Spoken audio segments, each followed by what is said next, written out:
स्वागत है दोस्तों नेशनल वेदर में। आज 2 जून 2025 है और इस वीडियो में हम बात करेंगे मानसून के आगे बढ़ने की संभावनाओं की, यानी पंजाब, हरियाणा, उत्तर प्रदेश, राजस्थान, मध्य प्रदेश और पहाड़ी राज्यों पर मानसून की झमाझम बारिश कब देखने को मिल सकती है। साथ ही साथ इस सप्ताह के दौरान उत्तर से लेकर दक्षिण व पूरब से लेकर पश्चिम तक पूरे भारत में मौसम कैसा रहने वाला है। सबसे सबसे पहले हम मानसून के प्रोग्रेस की बात करें तो इसमें दो संभावनाएं हैं। मॉडल के हिसाब से देखें तो 10 जून के बाद से मानसून धीरे धीरे आगे बढ़ता हुआ दिखाई दे रहा है, क्योंकि 10 जून के बाद एक लो प्रेशर सिस्टम बंगाल की खाड़ी पर बन सकता है, जिससे 15 जून तक मानसून पंजाब, हरियाणा, जम्मू कश्मीर, हिमाचल, उत्तराखंड, मध्य प्रदेश के पूर्वी भाग में दस्तक दे सकता है। 19 व 20 जून के आसपास मानसून मध्य प्रदेश के पश्चिमी भाग को, गुजरात, राजस्थान पर भी दस्तक देने की संभावना दिख रही है। लेकिन इसमें देखने वाली बात यह है कि ये लो प्रेशर सिस्टम 12 जून तक बंगाल की खाड़ी पर बनता है या नहीं। अगर हम मानसून के इतिहास के हिसाब से संभावनाओं की बात करें तो जब जब मानसून इस जून के समय में इस तरह कमज़ोर हुआ है या कहीं पर अटका है, तो इनने आगे बढ़ने में लगभग 20 से 25 दिन और कभी-कभी 1 महीने तक का समय लिया है।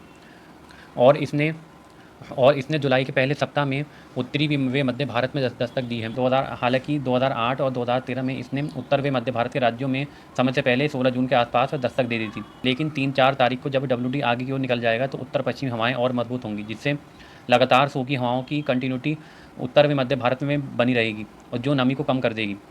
कुल मिलाकर अगर हम कहें तो मॉडल के हिसाब से 10 जून के बाद मानसून सक्रिय हो सकता है।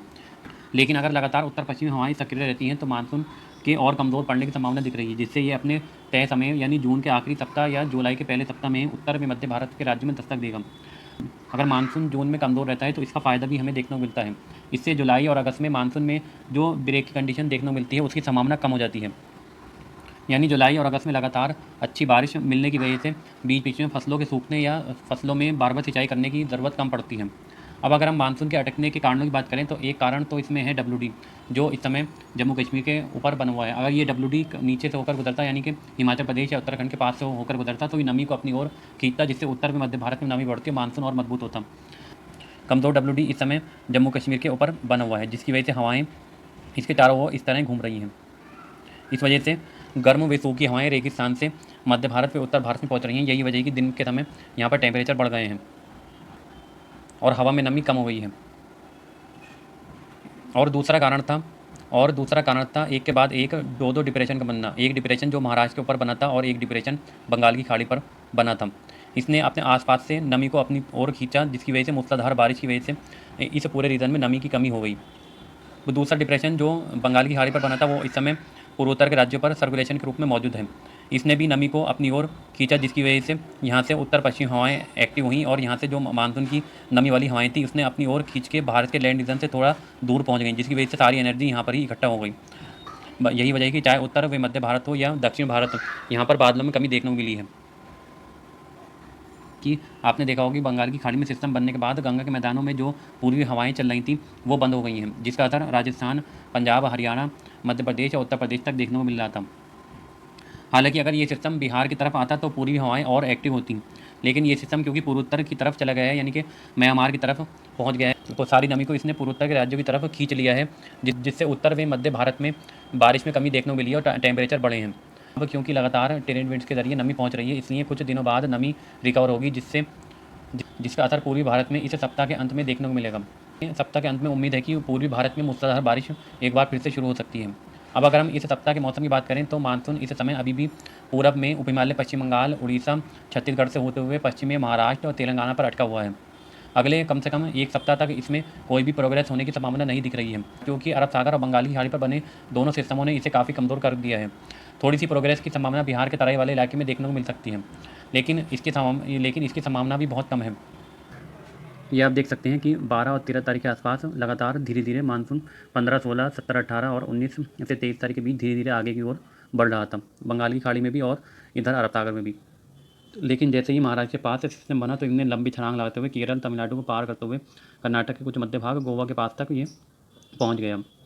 इस तरीके से लगातार सिस्टम की वजह से इनने भीषण वर्षा महाराष्ट्र और मुंबई के आसपास दी और ये मुंबई को भी कवर कर चुका, यानी कि इसी सिस्टम की वजह से जो अरब सागर पर बना था। अब जो सिस्टम बंगाल की खाड़ी पर बना था उसकी वजह से पूर्वोत्तर के राज्यों को जल्दी से इनने कवर कर लिया और सारी नमी को इसने पूर्वोत्तर के राज्यों की ओर समेट लिया, जिसकी वजह से चाहे ये महाराष्ट्र के आसपास के इलाके हों या दक्षिण में कर्नाटक, केरल और उत्तर मध्य भारत में जो बारिश की गतिविधियाँ देखने को मिल रही थी उसमें कमी देखने को मिली है।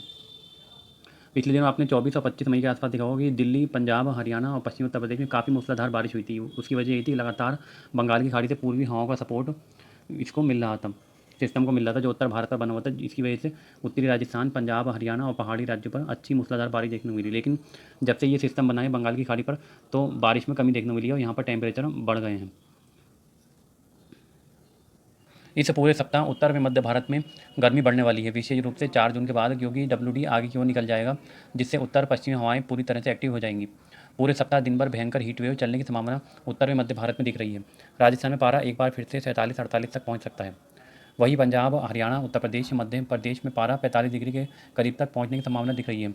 हालांकि क्योंकि अरब सागर से नमी भी इन हवाओं में लगातार ऐड हो रही है, इसलिए उत्तर व मध्य भारत में शाम के समय तेज़ हवाओं के साथ कहीं कहीं पर बौछारें देखने को मिलती रहेंगी। लेकिन दिन में यही नमी और हवा में रेगिस्तान से उड़कर आई धूल दोपहर में ग्रीन हाउस इफेक्ट का कार्य करेगी, जिससे दिन में तेज़ चुभने वाली धूप और गर्मी महसूस होगी। आसमान में अगर आप देखेंगे तो आसमान में आपको सफ़ेदी नजर आएगी। ये सफ़ेदी धूल और नमी का मिक्सचर है, जो सूरज की किरणों को वापस अंतरिक्ष में जाने से रोकेगी, जिसकी वजह से धरती की सतह तेज़ी से गर्म होगी।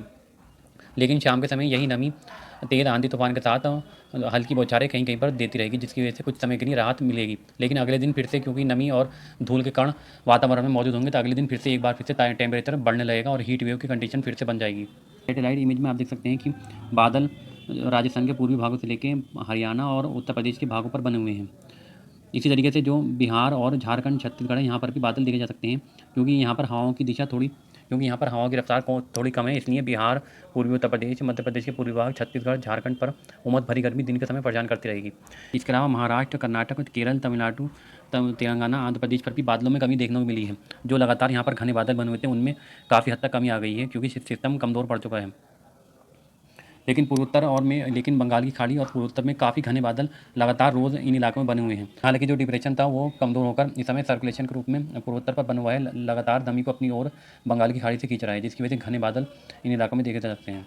बाकी गुजरात और राजस्थान के बचे हुए इलाके, पंजाब पर मौसम साफ और शुष्क बना हुआ है। ये आप देख सकते हैं 2 जून को एक WD भारत के पहाड़ी राज्यों को प्रभावित करता हुआ दिख रहा है, जिसकी वजह से एक इंड्यूस सर्कुलेशन पाकिस्तान के उत्तरी भागों पर बन जाएगा, यानी कि पाकिस्तान के पंजाब प्रांत पर।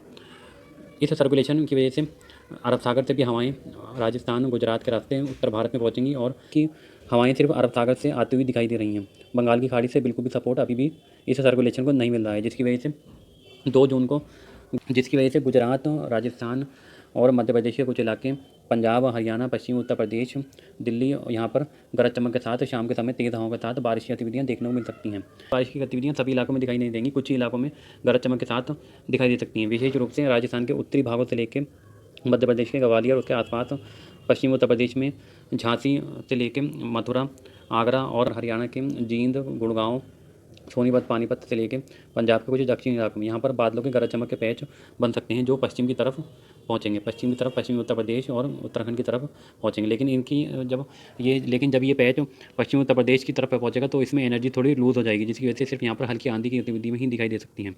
बाकी तेज़ हवाओं के साथ अच्छी बारिश की गतिविधियाँ राजस्थान के मध्य भागों से लेकर उत्तरी इलाके जैसे गंगानगर, हनुमानगढ़, जयपुर, दौसा, करौली और बीकानेर, चूरू, इन इलाकों में दिखाई दे सकती हैं।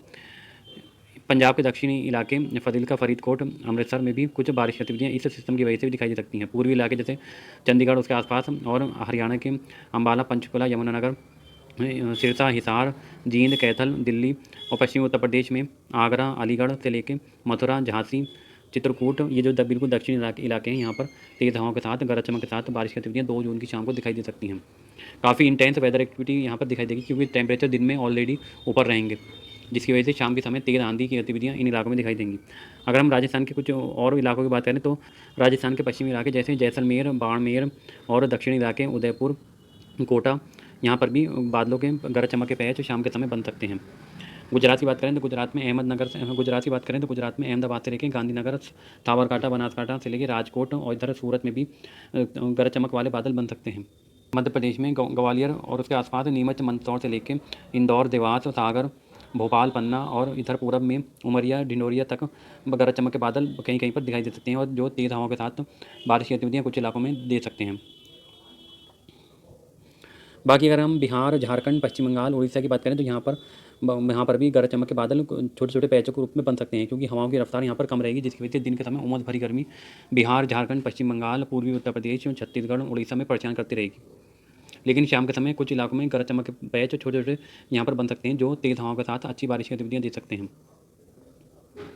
पूर्वोत्तर में बारिश में थोड़ी कमी होती हुई दिखाई दे रही है, क्योंकि यह सिस्टम कमज़ोर हो जाएगा, जिसकी वजह से लेकिन फिर भी ज़्यादातर इलाकों में मध्यम तो कुछ इलाकों में भारी बारिश की गतिविधियाँ देखने को मिल सकती हैं। सिक्किम से लेकर ऊपरी हिमालय, पश्चिम बंगाल, असम, हिमाचल, नागालैंड, मेघालय, मणिपुर, इन सभी इलाकों में मध्यम से गति से लेकर भारी बारिश की गतिविधियाँ 2 तारीख की शाम को भी दिखाई दे सकती हैं। दक्षिण में चलें तो हम महाराष्ट्र से लेकर तेलंगाना, आंध्र प्रदेश, कर्नाटक, गोवा और तमिलनाडु, केरल पर बारिश की गतिविधियों में लगातार कमी बरकरार रहेगी। लेकिन तटीय इलाके मुंबई से लेकर कर्नाटक के तटीय इलाके और केरल तक यहाँ इन इलाकों में इंटेंस वेदर एक्टिविटी देखने को मिलती रहेगी, और लेकिन दोपहर के समय बारिश की गतिविधियाँ कमी देखने को मिलेगी। ये आप देख सकते हैं 3 और 4 तारीख को भी लगातार सिमिलर कंडीशन बने रहने की संभावना दिख रही है, क्योंकि WD पहाड़ों पर बना रहेगा, उसका सर्कुलेशन पंजाब और उत्तरी राजस्थान के ऊपर पहुंच जाएगा। लेकिन क्योंकि और अरब सागर से लगातार मॉइस्चर इन इलाकों में पहुंचता रहेगा, जिसकी वजह से दिन के समय तो ये मॉइस्चर ग्रीन हाउस इफेक्ट का कार्य करेगा, जिसकी वजह से मध्य भारत से लेकर पूरे उत्तर भारत पर यहाँ पर दिन के समय टेम्परेचर काफ़ी ऊपर रहेंगे। ज़्यादातर इलाकों में दिन के समय टेम्परेचर 44-45 डिग्री के आसपास बने रहेंगे। दिल्ली में भी टेम्परेचर 3 और 4 तारीख के आसपास 45 डिग्री तक पहुंच सकते हैं। लेकिन शाम के समय जैसे ही शाम होगी तो 4 या 5 बजे के आसपास बादल इन इलाकों में बने रहेंगे, और तेज़ हवाओं के साथ अच्छी बारिश की गतिविधियाँ गरज चमक के साथ इन इलाकों में दे सकते हैं। पूर्वी भारत की बात करें तो पूर्वी भारत में भी सिमिलर कंडीशन बने रहने की संभावना दिख रही है। पश्चिम बंगाल से लेकर बिहार, झारखंड, उड़ीसा, छत्तीसगढ़ और मध्य प्रदेश के पूर्वी भाग, उत्तर प्रदेश के पूर्वी भागों पर यहाँ पर शाम के समय गरज चमक के बादल बन सकते हैं, यानी छोटे छोटे पैच के रूप में बादल दिखाई दे सकते हैं, जिससे गर्मी से राहत कुछ इलाकों में शाम के समय मिल सकती है। पूर्वोत्तर की बात करें तो पूर्वोत्तर में सिस्टम कमज़ोर होने की वजह से बारिश में कमी देखने को मिलेगी, जिसकी वजह से बड़ी राहत इन इलाकों में देखने को मिलेगी। 3 और 4 तारीख को थोड़ी सी राहत पूर्वोत्तर राज्यों को मिलती हुई दिखाई दे रही है, क्योंकि सिस्टम कमज़ोर हो जाएगा, जिसकी वजह से बारिश में कमी देखने को मिलेगी। लेकिन फिर भी असम के पूर्वी भागों पर बारिश की गतिविधियाँ इंटेंस वेदर एक्टिविटी देखने को मिल सकती हैं। बाकी इलाके अरुणाचल, मिजोरम, मणिपुर, त्रिपुरा, यहाँ पर बारिश में कमी देखने को मिलेगी, हल्की से मध्यम बारिश की गतिविधियाँ देखने को मिलेंगी। इधर हम अगर महाराष्ट्र में चलें तो महाराष्ट्र के तटीय इलाकों मुंबई से लेकर कर्नाटक के तटीय इलाके, गोवा और केरल तक इंटेंस वेदर एक्टिविटी पूरे पश्चिमी घाट पर देखने को मिलती रहेगी। सुबह और शाम के समय काफ़ी अधिक बारिश की गतिविधियाँ देखने को मिलेंगी, लेकिन दोपहर के समय बारिश कम हो जाएगी। इसके अलावा महाराष्ट्र के आंतरिक इलाकों से लेकर कर्नाटक के उत्तरी दक्षिणी इलाके, तेलंगाना, आंध्र प्रदेश, तमिलनाडु, यहाँ पर कहीं कहीं पर बादलों के छोटे छोटे पैच बन सकते हैं, लेकिन फिर भी ओवरऑल बारिश में कमी यहाँ पर भी बनी रहेगी। ये आप देख सकते हैं 5 और 7 तारीख से WD आगे की ओर निकल जाएगा, जिसका प्रभाव उत्तर भारत से लेकर मध्य भारत पर कम होने लगेगा, जिसकी वजह से बारिश की गतिविधियों में भी कमी आने लगेगी। लेकिन फिर भी उत्तरी राजस्थान के कुछ इलाकों से लेकर हरियाणा, पंजाब, पश्चिमी उत्तर प्रदेश और जम्मू कश्मीर, हिमाचल, उत्तराखंड में वेदर एक्टिविटी शाम के समय कुछ इलाकों में दिखाई दे सकती है। यही स्थिति मध्य प्रदेश के सभी इलाकों में बरकरार रहेगी। यहाँ पर भी बादलों के छोटे छोटे पैच बन सकते हैं। बाकी राजस्थान के दक्षिणी भाग, गुजरात, क्योंकि लगातार अरब सागर से मॉइस्चर यहाँ पर भी पहुँचेगा, जिसकी वजह से 5 तारीख की शाम को भी कुछ क्लाउड कुछ इलाकों में बन सकते हैं। अगर हम पूर्वी भारत की बात करें तो बिहार, झारखंड, पश्चिम बंगाल, छत्तीसगढ़, उड़ीसा, यहाँ पर भी बारिश में कमी देखने को मिलेगी, क्योंकि उत्तर पश्चिमी हवाएं इन इलाकों तक पहुँचने लगेंगी और मॉइस्चर को पूरब की ओर शिफ्ट करने लगेंगी। मध्य भारत से लेकर दक्षिण भारत तक यहाँ पर बादलों के छोटे छोटे पैच बनते रहेंगे, जिसकी वजह से कहीं कहीं पर गरज चमक के बादल की वजह से बारिश की गतिविधियाँ होती रहेंगी। ये आप देख सकते हैं 7 तारीख का मॉडल है, जिसमें आप देख सकते हैं जम्मू कश्मीर, हिमाचल, उत्तराखंड पर मौसम बिल्कुल साफ और शुष्क हो जाएगा, क्योंकि WD आगे की ओर निकल जाएगा और उत्तर पश्चिमी हवाएं पूरी तरीके से अपना शिकंजा पंजाब, हरियाणा, उत्तर प्रदेश और राजस्थान और गुजरात तक जमा लेंगी। इस वजह से दिन के समय यहाँ पर टेम्परेचर बढ़ेंगे, क्योंकि मॉइस्चर भी उत्तर पश्चिमी हवाओं की वजह से कम होने लगेगा। इस वजह से शाम के समय जो वेदर एक्टिविटी की संभावना थी वो भी कम हो जाएगी। लेकिन क्योंकि ये हवाएं मॉइस्चर को पूरब की ओर शिफ्ट करेंगी, जिसकी वजह से उत्तर प्रदेश के पूर्वी भागों से लेकर बिहार, झारखंड, पश्चिम बंगाल, उड़ीसा, मध्य प्रदेश के पश्चिमी भाग, छत्तीसगढ़, यहाँ पर कुछ वेदर एक्टिविटी 6 और 7 और 8 तारीख से दिखाई दे सकती है, क्योंकि उत्तर पश्चिमी हवाएं मॉइस्चर को पूरब की ओर शिफ्ट करेंगी, जिसकी वजह से वेदर एक्टिविटी यहाँ पर दिखाई दे सकती है। यही स्थिति मध्य प्रदेश के मध्य भाग से लेकर पश्चिमी भाग और कुछ महाराष्ट्र से लगे हुए इलाकों पर दिखाई दे सकती है। यहाँ पर भी इंटेंस वेदर एक्टिविटी दिखाई दे सकती है, क्योंकि उत्तर पश्चिमी हवाएं यहाँ पर मॉइस्चर को पूरब की ओर भेजेंगी। इस वजह से यहाँ पर मॉइस्चर इकट्ठा हो सकता है और काफ़ी इंटेंस वेदर की एक्टिविटी शाम के समय यहाँ पर दिखाई दे सकती है। इसमें मुंबई से लेकर गोवा, कर्नाटक के तटीय इलाके, केरल तक सिमिलर कंडीशन बनी रहेगी। यहाँ पर हल्की से मध्यम बारिश का दौर सुबह और शाम के समय जारी रहेगा। बाकी आंतरिक इलाकों में भी कुछ बादलों के छोटे छोटे पैच बनते रहेंगे, जो किसी दिन कुछ इलाकों में, किसी दिन कुछ भागों में, चाहे वह आंध्र प्रदेश हो, तेलंगाना, कर्नाटक या महाराष्ट्र के दक्षिणी भाग या तमिलनाडु, यहाँ पर वेदर एक्टिविटी लगातार होती रहेगी।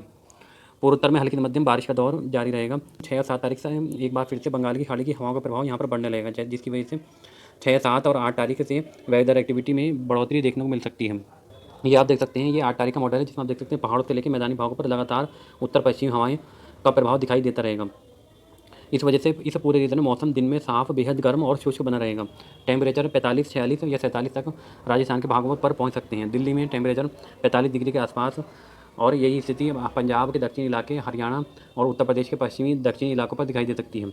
गुजरात में भी टेम्परेचर 45-46 तक कुछ इलाकों में पहुँच सकते हैं।